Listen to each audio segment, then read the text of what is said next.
Oh, mga kanitib, tignan natin itong idea ng isang parehas nating farmer. Napakaganda. Ayan, pwede nating gayahin ito mga kaparmer. O kaya doon sa may madamo, pwedeng ganyan ang gagawin para hindi siya tubuan ng damo. Ang gagawin lang natin mga kanitib ay lahat ng mga nagpapagawa ng bahay, pakikiusapan natin sila na hindi nila sisirain yung mga sako ng semento.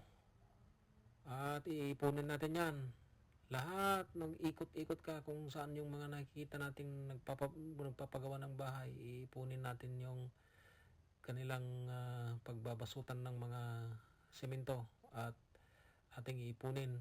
At yan, gagayahin natin yan.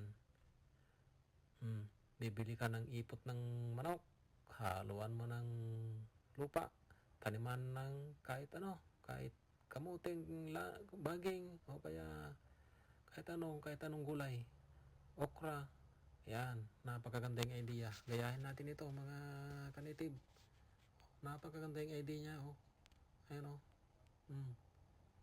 Lagyan mo ng konting ipot ng manok o kaya yung mga tae ng kalabaw, haluan ng lupa.